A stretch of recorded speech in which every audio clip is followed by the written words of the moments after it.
દાહોદમાં ડોમેસ્ટિક એરપોર્ટને લઈને સખત વિરોધ કરવામાં આવ્યો છે। જાલોદમાં વિરોધ કરવામાં આવ્યો છે, જેમાં 2 જેટલા સર્વે નંબર સરકારી જમીનમાં ખસેડતા લોકો દ્વારા વિરોધ કરાયો છે। તો શારદા ગામમાં સર્વે નંબર 26ની જમીનમાં સર્વે હાથ ધરાયો હતો, જેમાં એરપોર્ટ ઓથોરિટી દ્વારા સર્વે હાથ ધરાતા ખેડૂતો દ્વારા સખત વિરોધ કરાયો છે। તો ચુસ્ત પોલીસ બંદોબસ્ત વચ્ચે એરપોર્ટ ઓથોરિટીએ સર્વે હાથ ધર્યો।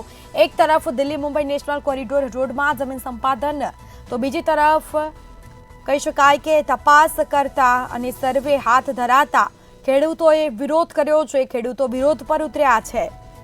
તો હવે એરપોર્ટ માટે જમીન જશે તો ગુજરાન કેવી રીતે ચાલશે? ખેડૂતોનું નિવેદન સામે આવ્યું છે।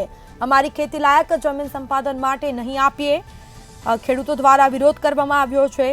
જો ડોમેસ્ટિક એરપોર્ટ બનશે તો જીવ પણ આપી દઈશું તેવું ખેડૂતોએ જણાવ્યું છે। તો 2 જેટલા સર્વે નંબર સરકારી જમીનમાં ખસેડતા સખત વિરોધ કરાયો છે। શારદા ગામમાં સર્વે નંબર 26ની જમીનમાં સર્વે હાથ ધરાયો।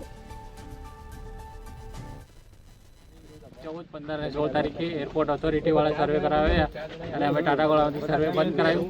એના પછી કલેક્ટર સાહેબને આવેદનપત્ર આપ્યા અને કલેક્ટર સાહેબ અમારી જોડે ટાટાગોળા પ્રાથમિક શાળા આવ્યા અને અમારી જોડે પરામર્શ કરી અને તે તમને ખાતરી આપી કે અમે ટાટાગોળાનો સર્વે નંબર 97 સિવાય બીજી જમીન તમારી લેવાના નથી।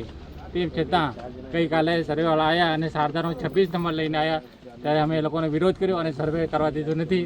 ફરી આજે તંત્ર 5-6 ડિપાર્ટમેન્ટના અધિકારી સાથે એ લોકો આવ્યા અને અમે વિરોધ કરવા છતાં ભાઈ જંગલનો સર્વે નંબર 97 તમે સર્વે કરો, બાકી અમે સર્વે કરવા દેતા નથી।